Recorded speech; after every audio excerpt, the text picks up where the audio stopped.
그래서 오늘은 간단한 리액션입니다. 그래서 필름 분석 같은 거 없고요. 그냥 경기 보고 나서 어떤 느낌이었는지 이야기하는 시간 갖도록 할 예정이고요. 미리 말씀을 드린다면 저희 목요일 날 해당 두 경기에 대한 본격적인 필름 리뷰 진행하도록 하겠습니다.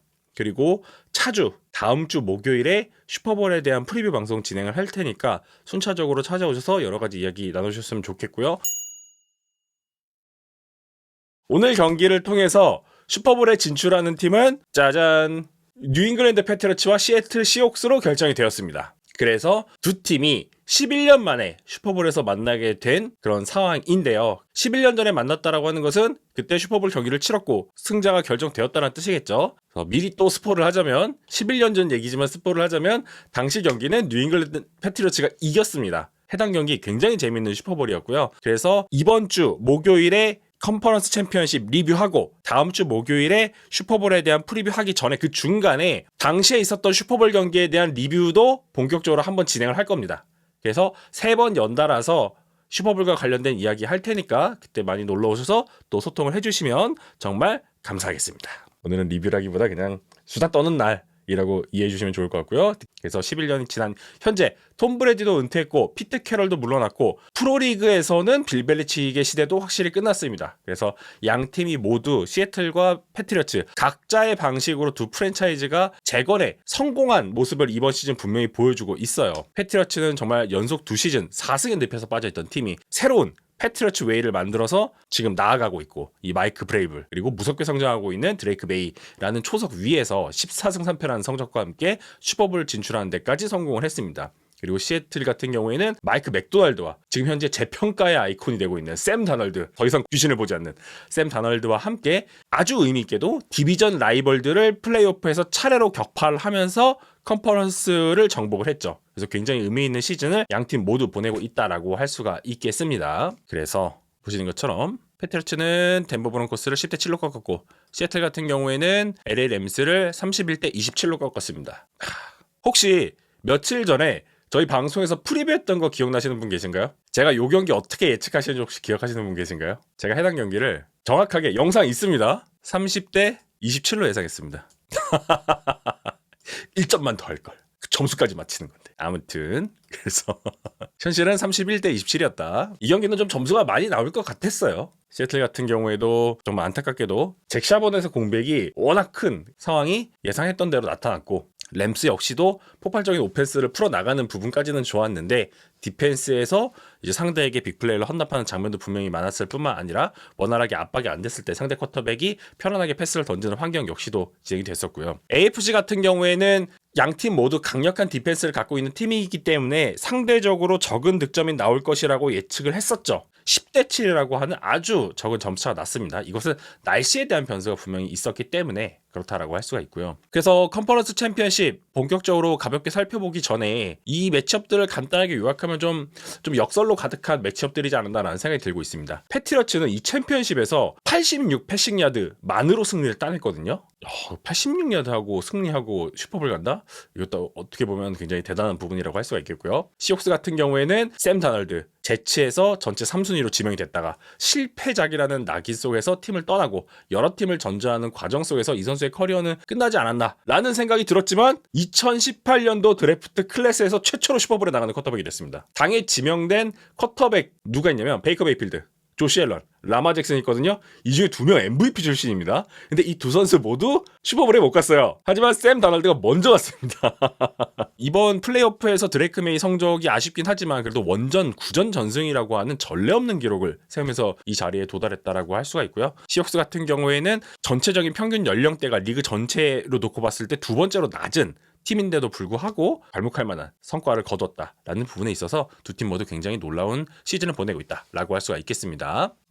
양팀 12번 다 의미 있죠. 제가 요 뒤에 걸어놨습니다. 뭔지 아시죠? 제 왼손에 있는 것은 패트리어츠 12번 영국 열번이죠. 톰 브래드의 유니폼이고요. 오른쪽 이 12번 역시도 영국 열번입니다. 시애틀 같은 경우에는 12번 번호를 요 위에 팬이라고 써있죠. 팬들에게 드렸습니다. 헌정했습니다. 그래서 양팀 모두 현재 12번을 못 씁니다. 영국 열번이라서. 그 지점도 참 재밌는 대목이라고 할 수가 있겠죠. 사실 덴버 브론코스랑 패트리어츠 경기를 제가 8시 반에 시애틀이랑 램스 경기 중계를 들어가 돼서 막 분장하면서 봤거든요. 그래서 제대로 못 봤어요. 그래서 그냥 느낌적으로 어땠다 한번 말씀드려보도록 하겠습니다. 점수 10대 7, 굉장히 적은 점수차가 났습니다. 그리고 스탯으로 살펴보면 라몬드레 스티븐슨이 25번의 러싱을 했는데 71야드를 얻는데 이제 불과했고요. 그래서 평균적으로 2.8야드 기록을 했습니다. 대신에 드레이크 메이 같은 경우에는 굉장히 효율적인 러싱을 보여주면서 컨버전도 여러 차례 성공을 했을 뿐만 아니라 평균적으로 6.5야드를 기록하는 모습 보여줬죠. 터치다운도 만들어냈고요. 대신 패스 측면에서는 많이 아쉬웠습니다. 단순히 날씨 핑계만 될 수도 없는 것이 중간중간에 메이의 정확성과 판단력이 아쉬운 부분이 있었거든요. 그래서 결국 21번의 패스 시도가 있었지만 10번만 성공을 했고 86야드만 던지는데 성공을 했습니다. 터치다운 하나도 없었고요. 인터셉션이 없었고요. 그래서 패스 레이팅은 58.8, 굉장히 낮게 집계 되는 모습을 확인할 수가 있었습니다. 이번 경기에서는 텍사스전과 다르게 스테판 딕스보다는 조금 더 맥콜린스 쪽이 주목을 많이 받았던 그런 경기였다라고 할 수가 있겠고요. 중요한 컨버전 잘 만들어냈습니다. 전반적으로 날씨의 영향도 있지만 런에 많이 기댄 패트리어츠의 오펜스를 확인할 수 있었습니다. 반면 브론코스 같은 경우에는 주전 쿼터백이 보닉스가 없었기 때문에 제러 스티덤이 대신해서 경기를 치렀죠. 그래서 이 덴버 브론코스의 디펜스 유닛이 굉장한 부분 인정하는데 과연 이 큰 무대에서 경험이 절대적으로 부족한 중고 신인이라고 해도 과언이 아닐 것 같은데 선발 출전 경험이 4번밖에 없는 이 스티덤이 과연 잘할 수 있을까? 우려가 많았는데 초반에는 기대해볼만 한데 라는 생각이 들었거든요. 하지만 역시나 라는 생각이 들 정도로 아쉬운 퍼포먼스를 보여주고 특히 상대가 강한 프레셔를 할 때 정신을 못 차리는 모습을 보여주면서 아쉬운 퍼포먼스를 보여줬습니다. 굉장히 좋은 플레이를 중간중간에 만들어내기는 했어요. 이 마빈 밈스를 향한 빅패스 만들어낸 부분도 굉장히 좋았고요. 하지만 결과적으로 봤을 때는 터치다운 하나, 인터셉션 하나, 그리고 패서 레이팅이 63에 불과하는 그런 기록을 세우고 말았습니다. 그리고 전반적으로 브론코스의 러싱을 상대하는 패트리어츠의 디펜스, 특히 내각 디펜스의 위력이 어마어마했기 때문에 브론코스도 런을 적지 않게 선택했지만 결과적으로 효율적이지 못했죠. 아주 힘들었습니다. 그런 상황이 연출됐고요. 토탈 퍼스트 다운을 봤을 때 양 팀이 비등비등합니다. 지금 점수 차에서도 얼마 차이가 안 나죠. 양 팀 모두 이제 필드골을 막 미스하는 장면들 있었고요. 그리고 전반적으로 서드 다운 컨버전 성공률이 굉장히 좋지 못했습니다. 어떻게 보면 디펜스 열전이라고 볼 수도 있겠지만 오펜스 측면에서 봤을 때 상당히 지지부진한 경기를 양 팀 모두가 보여줬다라는 부분 인상적이라고 할 수가 있겠고요. 어떤 부분들이 좀 주요했을까? 그냥 제가 경기를 보면서 좀 기록했던 부분 나누면 좋을 것 같아서 정리를 해봤습니다. 결국 이 패트리어츠는 디펜시브 라인의 지배력이 이 승부를 결정지은 가장 큰 요인이었다 라고 할 수가 있겠습니다. 이 스티덤 될 것 같았는데 결국 한계를 보였죠. 브론코스의 첫 번째 드라이브는 솔직히 거의 재앙에 가깝다는 생각이 들고 있고요. 런을 2번 했는데 0야드, 그리고 서드다운에서 강한 이 헤비 블리츠, 스티덤이 패스를 던질 상황이 자명했기 때문에 패트리어츠도 확실하게 억제를 하겠다. 헤비 블리츠를 보냈는데 이 과정에서 턴오버가 날 뻔했습니다. 간신히 공을 버리면서 탈출을 했죠. 하지만 두 번째 드라이브에서 약간의 희망은 있었어요. 마빈 밈스에게 52야드 딥패스가 한 번에 아름답게 던져지면서 스티덤이 오늘 사고 치는 거 아닌가? 라는 생각이 들었고 중계하면 막 스티덤 가족들 화면 잡아주고 막 이랬죠. 그러고 나서 코틀랜드 서튼에게 터치다운이 연결이 되면서 이때까지만 해도 이 게임 되겠다, 스티덤 오늘 진짜 사고치겠다 라는 분위기가 있었습니다. 순간적으로 닉 폴스의 얼굴이 막 지나가지 않았나요?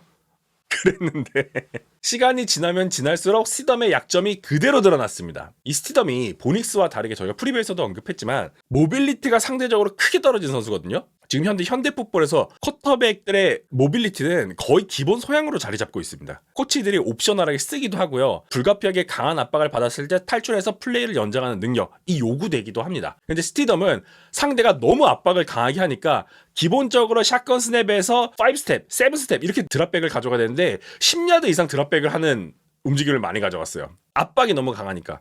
이것은 절대적인 경험 부족에서 기인한 플레이거든요. 그러면서 계속 뒤로 후퇴를 합니다. 필드 포지션을 스스로 잃어요. 롤아웃을 할 때도 라우트가 열리기를 기다리면서 야드를 벌어야 되는데 너무 선수가 모빌리티가 떨어지는 측면도 있고 상대의 강한 압박에 판단력이 떨어지다 보니까 영향력이 떨어지고 결국 야드를 손해보는 장면이 계속 반복됐습니다. 이 션 페이튼 헤드코치 같은 경우에는 과거에 드류 브리스를 지휘를 했었잖아요. 드류 브리스는 발도 빠르지도 않고 키가 굉장히 작은데 드류 브리스는 워낙 리듬을 잘 파악하는 선수인데다가 릴리즈도 정말 빨랐습니다. 그래서 션 페이튼의 오펜스 안에서 지능, 리듬감, 타이밍 이런 게 뛰어났기 때문에 잘 살아남을 수 있었지만 지금 보닉스 같은 선수가 살아남기에 좋은 게 현재 션 페이튼의 오펜스거든요. 스티덤에겐 그게 부족했습니다. 그래서 실제 커리어 색 비율도 보닉스보다 스티덤이 5% 이상 차이가 났거든요. 그래서 이번 경기에서도 스티덤은 색 레이시오가 9%가 넘는 모습을 확인할 수가 있었습니다. 굉장히 많이 나왔어요.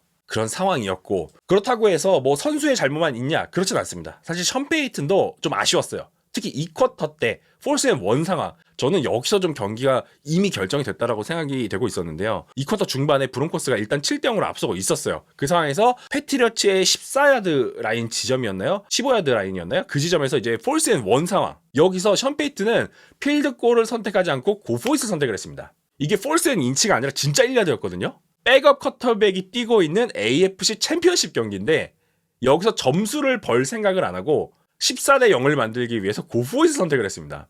심지어 이거 중간에 전술 조정했거든요. 이게 패착이었습니다. 원래 패트리어츠가 6일 프론트를 준비를 했거든요. 디펜스가 라인에 굉장히 가깝게 정렬해서 서는 형태를 가져갔어요. 그러면서 런을 대응하는 모습을 가져가니까 타임아웃을 쓰고 나서 이 슬리퍼 네이키드라고 해서 쿼터백이 오펜시브 라인의 주력 월의 방향과 반대 방향으로 롤아웃을 하면서 블러킹 없이 돌아 나오면서 패스를 던지는 그런 플레이를 노렸거든요. 이때 타깃이 누가 됐었냐면 RJ 하비가 플랫으로 빠졌고요. 릴즈던 험프리가 딕으로 빠졌습니다. 그래서 이 둘 중에 한 명의 열린 선수를 향해서 던지면 되는 그런 상황이었는데 치명적인 실수가 있었습니다. 패트리어츠 디펜시브 라인의 지금 핵심 밀튼 윌리엄스, 이 밀튼 윌리엄스를 아무도 안 막았어요. 블록 할당이 잘 안 된 거죠. 밀튼 윌리엄스도 블록이 안 됐고 코리 더든도 그냥 처음부터 힘싸움에서 이기면서 두 명이 바로 스티덤에게 달려듭니다. 이렇게 되니까 스티덤은 패닉이 오는 거죠. 내가 뒤로 돌아서 열린 선수를 향해서 1, 2 패스하면 끝인데 원 하고 있는데 내 눈앞에 디펜시브 선수들이 와 있는 거예요. 두 명이나. 이 두 선수 몸무게 합치면 270kg 넘거든요. 190 다 넘는 선수들이고요. 무섭죠. 당연히. 스티덤처럼 경험이 절대적으로 부족한 선수들에게. 그러면서 스티덤은 즉각 패닉이 오고 하비 쪽으로 무리한 패스를 던지다가 인터셉션이 나올 뻔했습니다. 인컴플리트로 선언이 되긴 했지만요. 어쨌든 여기서 포스 다운이었기 때문에 공격은 실패로 돌아가고 그대로 공격권을 패트리어츠에게 넘기게 됐죠. 그래서 경기가 끝나고 나서 이 프레스 컨퍼런스 좀 봤는데 션 페이튼도 인정했어요. 이거 맨 처음에 하려고 했었던 런 패키지가 조금 더 나은 결정이었던 것 같다라고 말했어요. 물론 결과론적 이야기이긴 합니다. 그렇지만 이 경기와 경기의 상황을 봤을 때 그리고 날씨 예보가 분명히 후반으로 갔을 때 굳어질 것이다라는 예보가 있었기 때문에 션 페이튼은 조금 더 현명한 판단을 했어야 된다라는 생각이 저는 들고 있습니다. 좀 아쉬웠습니다. 이런 플레이를 할 거면 실행을 제대로 하든가 그랬고요. 그 다음에 또 턴오버. 이 스티덤의 턴오버. 아 진짜 흔치 않은 형태의 턴오버였는데 이 스티덤이 백워드 패스로 판정된 패스를 던지면서 험블이 됐고 이 공을 패트리어츠가 확보를 하는 그런 장면이 있었습니다. 이때 패트리어츠 같은 경우에는 맨프리 커버리지를 했거든요. 그러니까 맨투맨을 붙여놓고 싱글아이 세이프티를 딱 붙여놓는 형태의 커버리지를 가져가고요. 오른쪽, 그러니까 스티덤 입장에서는 오른쪽에서 봤을 때 두 명의 선수가 블리츠를 들어오거든요. 세이프티인 제일린 호킨스, 그 다음에 크리스찬 앨리스 들어오는데 너무 빠르고 강하게 압박을 들어오다 보니까 스티덤에게 탈출구가 없었어요. 그래서 급하게 스크린을 시도하려고 했는데 이게 패닉 상태에서 던지다 보니까 전진 패스 프로세스가 전혀 안 이루어지고 그냥 공을 이렇게 미는 형태가 났거든요. 농구하는 줄. 아무튼 말도 안 되는 패스가 나왔는데 이 공이 나아가는 방향을 봤을 때 보시면 아시겠지만 백워드 패스였습니다. 그러면서 원래 이거를 패트리어츠 선수들이 잡은 다음에 엔드존까지 들어갔어요. 근데 심판들은 처음에는 이것을 인컴플리트 패스로 판정을 하면서 휘슬을 불었어요. 그렇기 때문에 플레이가 그대로 끝났는데 어시스턴트와 함께 이것을 다시 이제 복귀를 해보니까 백워드 패스가 맞다. 그렇기 때문에 펌블이다. 그것을 먼저 소유한 쪽이 패트리어츠였기 때문에 패트리어츠 공이 선언이 됐습니다. 굉장히 진기한 장면이 나왔죠. 인텐셔널 그라운딩이 나왔는데 홈팬들이 환호를 하는 장면. 그렇습니다. 그래서 이런 것들이 좀 겹치는 장면들 계속 있었고요. 그리고 나서 패트리어츠가 그 다음부터는 리드를 잡는 플레이를 만들어 나갔죠. 두 번의 플레이 만에 동점 터치다운을 만들었고요. 드레이크 메이가 쿼터백 드로우 장면을 통해서 터치다운을 만들어내는 장면 확실히 보여줬습니다. 그러면서 7대7 만드는 장면이 있었고요. 그리고 앞서서 계속 말씀드렸지만 패트리어츠의 디펜시브 라인이 경기를 내내 진짜 지배를 했습니다. 사실 패트리어츠가 최근 맞닥뜨린 상대들을 보면은 시즌 후반부터 플레이오프 지금 디비전 라운드까지 계속해서 약한 오펜시브 라인을 상대적으로 좀 만났었거든요. 버팔로 빌스에게 패배를 한 이후에 상대적으로 퀄리티가 떨어지는 오펜시브 라인들을 상대를 했습니다. 그래서 이번 경기가 최정상급 오펜시브 라인을 보유하고 있는 덴버 브론코스를 상대를 할 때 만약에 이것까지 이기면 그때는 진짜 이 디펜시브 라인이 진짜다 라고 판단할 수 있을 것이다 라는 평가가 있었거든요. 그런데 이 디펜시브 라인은 진짜였습니다. 이 강한 브론코스 디펜시브 라인을 압도하는 모습을 보여줬어요. 진짜 통가와 밀튼 윌리엄스가 뇌가 계속적으로 흔들었고요. 스테덤에게 가해진 프레셔 레시오가 35%가 넘었습니다. 그리고 앞서서 말씀드린 이 펄스 앤 원 상황에서 스탑, 이것도 내각에 있는 디펜시브 라인맨들이 만들어낸 거죠. 그렇다면 덴버의 디펜스 잘한다며 덴버의 디펜스는 그럼 못한 건가요? 아닙니다. 잘했습니다. 덴버 디펜스도 할 수 있는 거 다 했습니다. 5번의 색 만들었고요. 8번의 태클 포로스 만들었고요. 3번의 패스 디펜스 만들었습니다. 특히 패트릭 설텐 같은 경우에는 메이의 뒷볼을 철저하게 막아냈습니다. 패스 인터피런스가 나오지 않기 위해서 상대의 접촉을 최대한 지양하면서 기다리다가 인내하다가 페이션트를 가져가다가 마지막 순간에 타이밍을 맞춰서 딱 팔을 뻗어서 패스 브레이크업 차는 장면, 굉장했죠. 그래서 패트리어츠는 설텐을 원온원으로 남기고 계속 샷을 던졌는데 서텐이 매번 차단하는 모습을 보여줬습니다. 그러면서 메인은 정상적으로 예전에 했던 것처럼 패스를 원활하게 진행할 수 없었고요. 굳은 날씨 상황과 맞닥뜨려 들이면서 결국 100야드도 넘기지 못하는 결과를 맞이를 했습니다. 그리고 날씨도 상당히 중요했죠. 경기 초반에는 맑았어요. 날씨가 좋은 줄 알았어요. 그냥 춥기만 한 줄 알았어요. 그런데 하프타임부터 눈이 내리기 시작했고 4쿼터부터는 그냥 블리자드가 됐습니다. 그러면서 필드가 완전히 눈으로 덮이는 장면이 있었고요. 이제 그라운드에 해시마크 그리고 야드라인 이거를 지우기 위해서 이 경기장에서 이제 관리하시는 분들이 스노우블로어로 열심히 부는 모습까지 확인할 수 있었습니다. 이렇게 날씨가 급변했기 때문에 여기에 적응하는 모습도 보여줘야 됐거든요. 물론 스페셜팀이 돌아가면서 날씨로 인한 실수들이 나오고 이것이 브론코스 입장에서는 동점을 만들 수 있는 기회까지 날려버리는 결과로 연결이 되긴 했지만 결국 적응하는 팀이 이기는 건데요. 패트리어츠는 그래도 런으로 최대한 풀어나가기 위해서 최선을 다했고 그 중심에는 드레이크 메이가 있었습니다. 하지만 이런 똑같은 해결법을 브론코스는 알고 있었지만 흉내를 낼 수가 없었죠. 최강의 오펜시브 라인을 갖고 있었음에도 불구하고 스덤은 메이나 보닉스처럼 달릴 수가 없는 선수였기 때문에 그렇습니다. 그래서 메이는 스탯 라인이 정말 좋지 않죠. 터치다운도 한 개도 없고요. 패스 성공률 5할에 미치지 못하고요. 90야드에도 미치지 못하는 86야드만 던졌습니다. 그럼에도 불구하고 런으로 해결했다. 이 부분이 핵심이라고 할 수가 있고요. 날씨에 적응을 잘한 쪽은 패트리어츠였다 라고 정리를 할 수 있겠습니다. 그리고 이 날씨와 관련돼서 스페셜팀의 퀄리티 역시도 영향을 받았다라고 할 수 있고요. 코칭의 디시전, 앞서서 말씀드린 션 페이튼의 아쉬운 선택들, 그런 것들이 결국 스노우볼이 되어서 해당 경기 결과를 만들었다라고 할 수 있겠습니다. 그래서 보닉스가 있었더라면 정말 달랐을 수도 있겠다라는 생각이 더 드는 경기였습니다. 날씨 때문에. 날씨의 변수를 제대로 적응하지 못했던 덴버 브론코스. 반대로 날씨를 잘 활용했던 뉴잉글랜드 패트리어츠. 그리고 무엇보다 빛났던 패트리어츠의 디펜시브 라인 따봉 드리겠고요. 그래서 이 경기는 뉴잉글랜드가 승리를 하면서 슈퍼볼에 진출하게 되었습니다. 다음 NFC 컨퍼런스 챔피언십 LA와 시애틀 경기 이야기해 보도록 하겠습니다. 시애틀이 해당 경기는 31점 그리고 LA는 27점 그래서 4점 차 시애틀이 승리를 가져갔고요. 아주 치열한 경기였습니다. 시애틀 같은 경우에는 경기 시작 전부터 오늘 시애틀의 날씨가 좋다라는 얘기가 계속 나왔거든요. 그래서 매튜 스태포드를 비롯한 패싱 플레이 굉장히 잘 될 것이다 라는 예측이 있었고 실제로 필드에서 그렇게 구현이 됐습니다. 매튜 스태포드는 35번의 패스 중에 22번 성공했고 374야드 전진했을 뿐만 아니라 3번의 터치다운, 1번의 인터셉션도 없었습니다. 굉장히 좋은 경기 치렀습니다. 그래서 패서 레이팅 같은 경우에는 127.6. 사실 초반에 터치다운을 만들기 전까지는 패서 레이팅이 굉장히 낮았거든요. 하지만 경기를 거듭하면서 점점 올라오는 모습 보여줬고요. 매튜 스태포드가 이날 경기에서 시애틀 디펜스를 상대로 색을 한 번 당했습니다. 그리고 9야드 손실에 그쳤고요. 이것도 대단하죠. 그래서 매튜 스태포드는 참 대단하다. 특히 중간에 이제 고포잇 하는 상황에서 드마커스 로렌스의 태클을 받아가면서 고포잇 만들어내는 장면. 물론 그 드라이브의 결과는 아쉬웠지만 그 플레이도 정말 대단했다는 생각이 들고 있고요. 러싱이 굉장히 재밌었습니다. 이 카이렌 윌리엄스와 블레이크 코럼 두 명의 선수를 번갈아서 썼는데 초반에는 당연히 카이렌 윌리엄스 1번 러닝백을 썼거든요. 하지만 아시다시피 시애틀 같은 경우에는 내각에 정렬하고 있는 디펜시브 라인맨들의 퀄리티도 좋을 뿐만 아니라 닉 에마누엘이라거나 어니스트 존스 같은 선수들의 지원 역시도 훌륭하기 때문에 이 런핏이 굉장히 좋거든요. 그래서 내각을 뚫어내는데 굉장히 어려움을 많이 겪었습니다. 그래서 션 맥베이는 해답을 아웃사이드 존에서 찾았죠. 그래서 아웃사이드 존에서 더 좋은 활약을 할 수 있는 블레이크 코럼을 후반 들어서 적극적으로 활용을 하기 시작했는데 이때부터 런이 뚫리기 시작했습니다. 그래서 평균적으로 카일레 윌리엄스는 3.9야드, 블레이크 코럼은 6.1야드를 뛰는데 성공을 했고요. 가장 큰 야드는 19야드를 얻어내는데도 성공을 했습니다. 푸카나쿠아의 모션을 살린 스윗 플레이도 하나 있었고요. 리시빙 측면에서는 푸카나쿠아 165야드. 대단했습니다. 이 165야드도 와이드 오픈이 돼서 열린 장면에서 나온 것뿐만 아니라 경합하는 상황에서도 빅플레이를 많이 만들어냈다는 거. 굉장히 중요하다라고 할 수가 있고요. 또 공을 잡은 뒤에 3명의 선수가 태클을 하는데 버티면서 공을 확보한 부분. 역시 푸카나쿠아다 라는 생각이 드는 멋진 경기력 치렀습니다. 그리고 역시 레드존에서는 가장 믿을 만한 이 드반테 아담스 대단한 모습 보여줬고요. 터치다운까지 만들어내는 모습 보여줬습니다. 그리고 푸카나쿠아의 터치다운은 좀 얘기를 해보면 중간에 시애틀의 디펜스 선수 한 명이 대형 사고를 쳤죠. 타릭 울렌이라고 해서.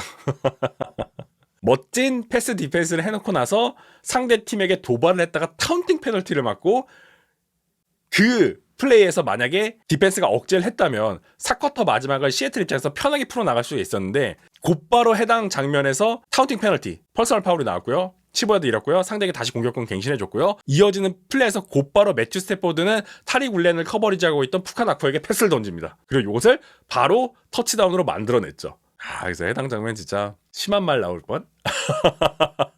이거는 특정 팀의 선수라서가 아니라 프로 선수들은 그런 행동을 해서는 절대 안 돼요. 컨퍼런스 챔피언십 같은 중요한 경기에서는 너무 프로답지 못한 플레이였습니다. 뭐 제가 해설이나 이런 유튜브 할 때 제일 제가 비판 많이 하는 거 있죠. 선수들이 못할 수 있어. 퍼포먼스 안 좋을 수 있어. 실수할 수 있어. 하지만 프로의식이 결여된 행동이라거나 모습을 보여줄 때 저는 조금 강력하게 비판하는 편이거든요. 이거는 잘못됐습니다. 또는 상대 또는 동료들에게 부상을 유발시키는 행위.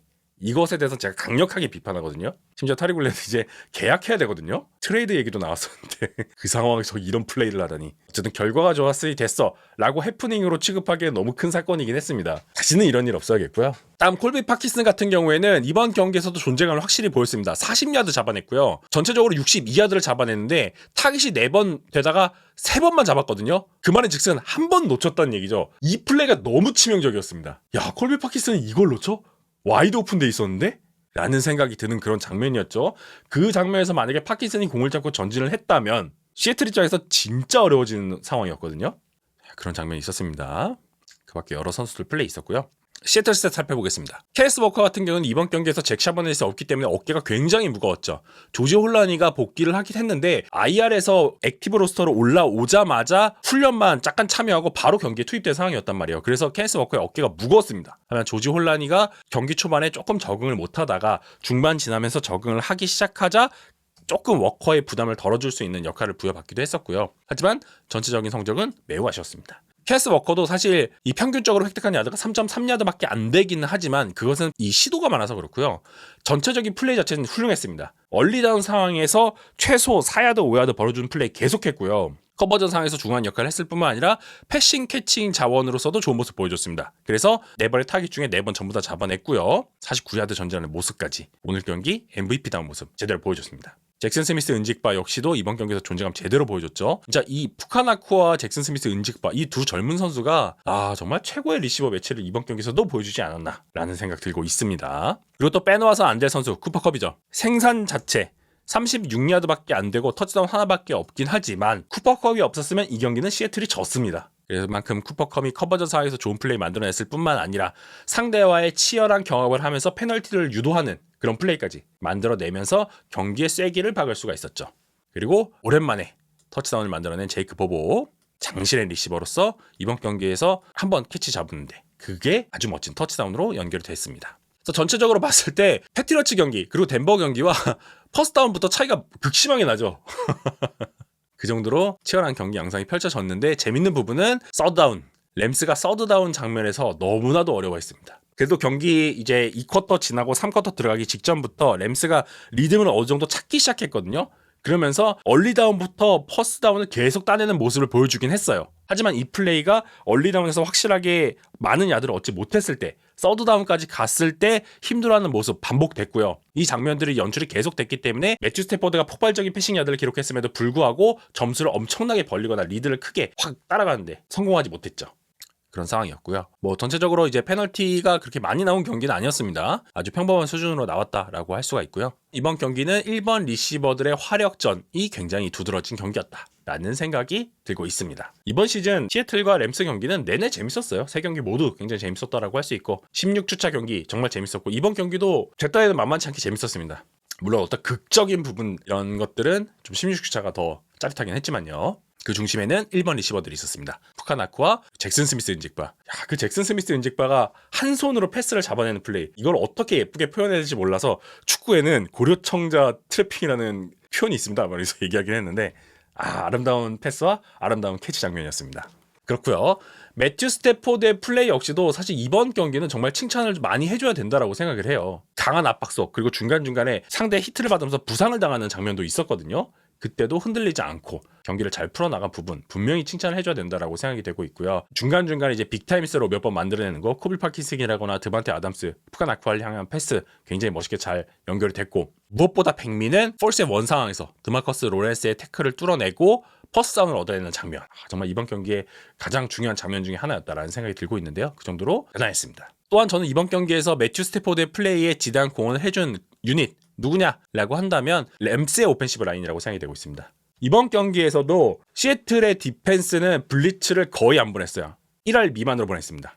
그 정도로 적게 보냈는데 압박이 없었던 게 아니거든요. 3할 정도 압박이 있었거든요. 하지만 램스의 오라인이 정말 잘 버텨줬습니다. 이 간헐적으로 들어오는 스피드한 블리츠도 대응을 잘했고요. 타이트핸드들을 많이 투입을 시키기도 한 부분 역시도 영향이 있긴 했지만 일반적인 상황에서 5명이 정말 잘 막아냈어요. 그래서 잘 막아내준 램스의 오펜시브 라인의 영향이 매튜 스태포드의 플레이에도 연결이 됐고요. 그리고 다널드 오늘 경기 너무 잘했다. 그렇습니다. 정말 잘했습니다. 편안했고요. 자신감도 있었고요. 자신의 플레이에 대한 신뢰가 넘치는 모습을 보여줬습니다. 특히 인상적이었던 건 제 개인적으로 경기 막판이라는 생각이 들고 있는데요. 램스가 타임아웃을 거의 다 튼 상황에서 정석대로 간다면 시애틀은 단순한 런을 통해서 시간을 태워야 됩니다. 상대에게 펀트를 하더라도. 하지만 클린트 쿠비악도 보통 양반이 아닌 게 이 상황에서 플레이 액션을 섞고 나서 다널드의 손에 공을 맡겨요. 다널드가 오늘 정말 좋은 컨디션이 아니면 이건 불가능한 선택이거든요. 심지어 오늘 다널드는 이 복사근 부상 때문에 옆구리 쪽에 보호 장치를 차고 경기에 출전을 했습니다. 경기 전에 진통제도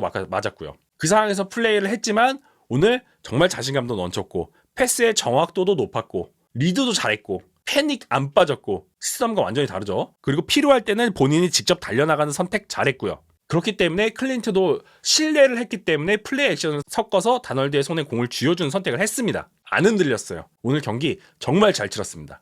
그래서 샘 다널드는 패스 성공률이 거의 70%에 달했고요. 69.4% 그리고 346야드 던졌고요. 터치다운 3개, 가장 긴 야드 51야드 기록하면서 패서 레이팅이 127.8을 기록했습니다. 정말 잘했어요. 샘 다널드라는 선수를 비판할 때 플레이오프에서 패닉에 빠진다. 상대 강한 압박 속에서 정신을 못 차린다. 리드를 잃는다. 판단력이 흐려진다. 였는데 램스의 디펜시브 라인이 못했냐? 아니거든요. 잘했습니다 오늘. 그럼에도 불구하고 터치다운 장면들을 복기를 해보면 상대 태클을 받을 걸 알면서도 정확한 타이밍을 기다립니다. 기다렸다 던지거든요. 그 장면들이 터치다운으로 연결되는 장면 여러 차례 나왔죠. 오늘 경기에 정말 진짜 주인공 중 한 명 샘 다널드라고 해도 과언이 아닐 것 같다라는 생각이 들고 있습니다. 물론 초중반에 스냅 미스가 있어서 한번 공을 크게 뒤로 놓치고 그거를 커버리지하는 장면 또 있었죠. 사실 그런 실수 장면들 빼고는 전반적으로 안정적인 경기를 치렀습니다. 색을 당하는 장면들도 오펜시브 라인의 붕괴로부터 기인한 플레이들이었고 본인이 막 무리해서 플레이하다가 나오는 장면들이 분명히 아니었거든요. 그래서 확실하게 다널드는 과거를 극복했다. 특히 바이킹스 유니폼을 입고 램스에게 두들겨 맞았던 그 경기 9번 색을 당하면서 정신을 못 차렸던 경기 그 경기를 극복하지 않았나라는 생각이 들고 있습니다. 그런데 사실 이 부분들이 제가 생각했을 때는 비단 오늘 경기 하나 때문에 나왔다고 보진 않습니다. 이거는 16주차 경기의 영향이 분명히 있어요. 이때 자신감을 다널드는 크게 찾았다고 저는 생각을 하고 있습니다. 연결이 되는 거죠. 오늘 경기까지. 그래서 완벽하고 깨끗한 경기를 치렀다. 지금 샤브넷의 부상이 너무 급작스러웠기 때문에 프랙티스 스쿼드에 있는 선수들 홀라니를 비롯해서 이제 몇몇 선수들의 조합이 확실하게 완성이 안 된 상태거든요. 준비가 확실하게 되지 않은 상태에서 이번 경기를 치렀습니다. 하지만 슈퍼볼 때까지는 2주간의 기간이 있기 때문에 그때 러싱 부분에서 케네스 워커의 부담을 덜어줄 수 있는 선택을 할 수가 있다면 그렇다면 샘 다널드의 부담을 같이 경감시켜주는 효과를 얻을 수가 있죠. 시애틀은 그런 부분은 준비를 잘 해야겠다라는 생각이 들고 있고요. 그렇습니다. 정말 이번 시즌은 램스 진짜 이 스페셜팀 때문에 너무 골머리를 많이 썩은 그런 시즌이었죠. 시즌 중에 스페셜팀 코디네이터를 해고했을 정도로. 그리고 이번 경기에서도 머프로 인해서 상대에게 너무나도 좋은 필드 포지션을 제공을 해주고 그렇기 때문에 카이런 윌리엄스를 펀트 리턴에 투입하는 그런 강수까지 뒀는데 결국에는 스페셜팀에서 어떠한 성과 크게 만들어내지 못하고 결국 패배하는데 일조를 했습니다. 단순히 그 스페셜팀의 어떤 리턴, 킥 요거만 국한된 것이 아니라 램스가 리턴을 하는 과정에서도 35야드 라인을 못 넘겼거든요. 이러면서 매튜 스태포드에게 상대적으로 불리한 필드 포지션을 계속 제공을 한 부분 역시도 영향을 줬습니다. 물론 매튜 스태포드는 그렇게 위험한 필드 포지션 상황에서도 패스를 꾸역꾸역 던지긴 하더라고요. 그렇습니다. 그리고 이 다널드의 이 놀라운 플레이는 말씀드린 클린트 쿠비악의 4분 드릴, 대담한 승부수, 여기에 결정적인 영향을 줬고요. 결국 이 플레이들이 있었기 때문에 션 맥베이는 어쩔 수 없이 타임아웃을 계속 썼고요. 아주 적은 상태에서 공격을 전개를 하다가 마지막에 푸카 나쿠아를 향해서 던진 패스가 결국 필드 안에서 멈춘 것으로 선언이 되면서 시간이 전부 다 소진되었고 시애틀의 승리로 경기가 마무리가 되었죠. 다 연결이 되는 부분이다 라고 보시면 되겠습니다. 여담입니다만 타리 굴렌이 경기 끝나고 이런 트윗을 했어요. 카운팅 페널티 이제 없을 거다. 미안해. 그래도 나 계속 사랑해 줄 거지? 이런 귀여운 트윗을 남겼는데 모르시는 분들을 위해서 말씀을 드리면 시애틀이 4쿼터 때 리드를 크게 잡았어요. 그 상황에서 램스의 디펜스를 어떻게 해서든 막아내는 장면이 있었는데 그 과정에 매튜 스태포드가 푸카 나쿠아에게 디패스를 던졌습니다. 그 상황에서 타리 굴렌이 인터셉션을 만들 뻔했거든요. 하지만 인터셉션까지는 되지 않았고 패스 실패로 끝나게 됐습니다. 이렇게 되면 램스 입장에서는 필드골을 차기가 너무 멀어요. 그래서 펀트를 차서 시옥스에게 공격권을 다시 넘겨주는 상황이 됐는데 타리 굴렌이 그 상황에서 램스 사이드라인 쪽을 향해서 욕을 했습니다. 바로 앞에 심판이 있었는데요. 그래서 심판이 바로 옐로 플래그에 던지면서 카운팅 페널티가 선언됐죠. 그리고 션 맥베이랑 매튜 스태포드는 이거 안 놓칩니다. 멘탈이 흔들린 선수가 있다. 반드시 그쪽을 타깃으로 하거든요. 타리 굴렌이 그래서 이어지는 플레이에서 타리 굴렌이 오른쪽에 정렬을 하고 그러니까 램스 입장에서 왼쪽에 정렬을 했는데 매튜 스태포드와 푸카 나쿠아가 스냅이 되자마자 딴 데 보지도 않고 바로 타리 굴렌 쪽으로 공을 던져버립니다. 그러면서 푸카 나쿠아가 바로 터치다운을 만들거든요. 타리 굴렌 정신 못 차리는 동안. 그리고 나서 사이드라인에서 에마누엘이랑 타리 굴렌이 한번 붙었죠. 에마누엘 입장에서는 할 말 많죠. 오늘 에마누엘이가 정말 점수로 연결될 뻔한 플레이 3개 정도 막아줬거든요. 그래서 루키가 이런 설전하는 장면도 있었지만 어쨌든 오늘 경기를 시애틀이 이겼기 때문에 해프닝이 됐습니다. 하지만 이게 타리 굴렌 선수 개인에게는 분명히 영향이 있을 수밖에 없어요. 왜냐면 지금 시애틀 입장에서는 코너백을 새로 찾으려고 하고 있거든요. 그래서 시즌 중간에 굴렌을 트레이드할 생각까지 하고 있었어요. 계획도 다 있었어요. 원래 이제 계약을 새롭게 해야 되는 시기가 왔기 때문에 이 선수의 이번 시즌 플레이 퍼포먼스가 굉장히 중요한데 이러한 행동은 신뢰를 굉장히 크게 떨어뜨리는 일이죠. 제가 감히 좀 얘기를 해보자면 만약에 재계약을 한다 라고 했을 때 한 $10,000,000 이상 손해본 행위를 본인이 했다라고 생각을 합니다. 이 플레이로 굳이 값으로 치환하자면. 그리고 반대편에서 데본 위더스푼이 오늘 사실 경기 초중반에 좋은 플레이를 못 보였거든요. 하지만 이 폴스다운 상황에서 아주 빅플레이 하나 만들었고 그리고 경기 막판에 또 푸카 나쿠아를 상대로 좋은 패스 디펜스를 만드는 장면을 보였기 때문에 데본 위더스푼은 어느 정도 만회를 하긴 했습니다. 타리 굴렌은 반드시 슈퍼볼에서 이 실수에 대해서 만회를 해야 될 필요가 있겠고요. 그렇습니다. 오늘 경기 재밌었어요. 자, 그래서 이러한 결과들을 통해 이번 경기는 시애틀 시옥스가 승리를 했고 뉴잉글랜드 패트리어츠와 함께 슈퍼볼에 진출하게 됐습니다. 60번째 슈퍼볼이라고 할 수 있고요. 해당 경기는 샌프란시스코의 홈구장인 리바이스 스타디움에서 펼쳐질 예정입니다. 11년 전 악몽의 재현이자 복수의 기회이며 새로운 시대의 선언이라고 할 수 있는 멋진 슈퍼볼이 될 것이다 라고 생각이 되고 있고요. 제가 마지막 장표 하나 준비했는데 시애틀 팬분들 PTSD 올 수 있거든요. 보기 싫다라고 생각하시는 분들은 화면을 잠깐 꺼두시는 거를 추천드리겠습니다. 저 화면 넘깁니다. 저 셋 세고 넘길게요. 하나, 둘, 셋, 짜잔. 시애틀이랑 패트리어츠가 슈퍼볼에서 만나게 되기 때문에 이걸 얘기 안 할 수가 없어. 이건 해야 돼요. 모르시는 분들을 위해서 가볍게 말씀 한 번만 드리고 넘어가겠습니다. 오늘 방송 마무리예요. 마무리인데 그래도 두 팀 슈퍼볼 갔는데 이 얘기 안 하고 넘어갈 순 없지. 리차드 셔먼의 표정은 오늘 리차드 셔먼이 사이드라인에서 누가 사진에다가 사인해달라 그랬는데 내가 이거 슈퍼볼 이기면 그때 하겠다. 나 지금 PTSD 온다 이러면서 안 했거든요. 그래서 저도 준비를 안 했습니다. 자, 요 경기는 모르시는 분들을 위해서 말씀을 드리면 2015년 잘 안 보인다. 2015년 2월 1일에 있던 경기였습니다. 슈퍼볼 49. 당시 상대는 시애틀 입장에서 상대가 톰 브레디가 이끄는 뉴잉글랜드 패트리어츠 빌 벨리칙이라는 헤드코치, 그리고 시애틀 입장에서는 리전 오브 붐과 함께 피트 캐롤이라고 하는 헤드코치, 이 레전드 헤드코치들 간의 대결이었던 데다가 막강한 공격력 그리고 막강한 수비력의 대결이었기 때문에 기대가 많이 됐었죠. 이 상황에서 시애틀이 마지막에 리드를 잡을 수 있는 순간을 만들었어요. 상대 진영 코앞까지 갔습니다. 1야드만 남은 상황이었어요.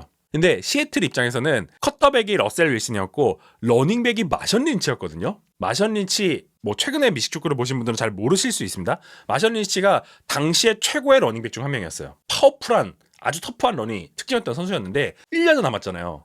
이러면 보통 마션 린치에게 공을 주죠. 퍼스하면서 이게 안 먹혔거든요. 근데 한 번 더 시도할 수 있는데 이때 시애틀은 정말 과감하게 패스를 선택을 했습니다. 그리고 나서 짜잔, 말콤 버틀러가 이때까지도 이름값이 없었던 선수인데 말콤 버틀러가 해당 패스를 잡아내면서 결국 헤트러치가 그대로 점수를 굳히고 승리를 가져가게 되는 결과로 연결이 됐죠. 그래서 시애틀 팬들은 해당 경기를 잊지 못하고 있는 상황이고요. 그렇습니다. 이 경기 정말 재밌었어요. 사실 슈퍼볼 48이 진짜 역대급 노잼 슈퍼볼이었거든요. 정말 재미없었습니다. 이때 시애틀과 덴버 브로커스 경기였는데 심지어 덴버 브로커스 쿼터백이 페이튼 매닝이었는데 역대급으로 재미없는 슈퍼볼이었거든요. 하지만 슈퍼볼 49는 전반적으로 재밌었습니다. 톰 브레디 역시도 좋은 활약 펼쳤고 럽 그론커스 격도 좋은 활약 펼쳤고 저메인 컬스의 멋진 캐치, 시애틀 입장에서는 굉장히 멋진 장면도 있었고, 자, 그래서 이 역사를 사실 나쁘게만 생각하실 필요는 없죠. 시애틀 팬들 입장에서는 이번에 복수하면 되잖아요. 복수를 통해서 새로운 추억을 통해서 잊어버리면 되잖아요. 새로운 주사를 맞으면 되는 거지 라고 저는 생각을 합니다. 그래서 아픔은 정면에서 이렇게 마주 봐야 극복이 잘 된다 라고 생각이 되기 때문에 나 시애틀 팬들한테 정말 싫어요 막 받는 거 아니야? 악플은 슬퍼요. 좋아요 눌러주세요. 좋아요와 구독 안 누르신 분들 나가시기 전에 꼭 눌러주시고요. 나온 김에 말씀드리면 저 인스타도 하고 있습니다. 인스타에 여러 가지 재밌는 자료 많이 올리니까 팔로우 해주시고요. 그렇습니다. 자, 오늘 이렇게 간단한 컨퍼런스 챔피언십에 대한 리액션 준비해봤고요.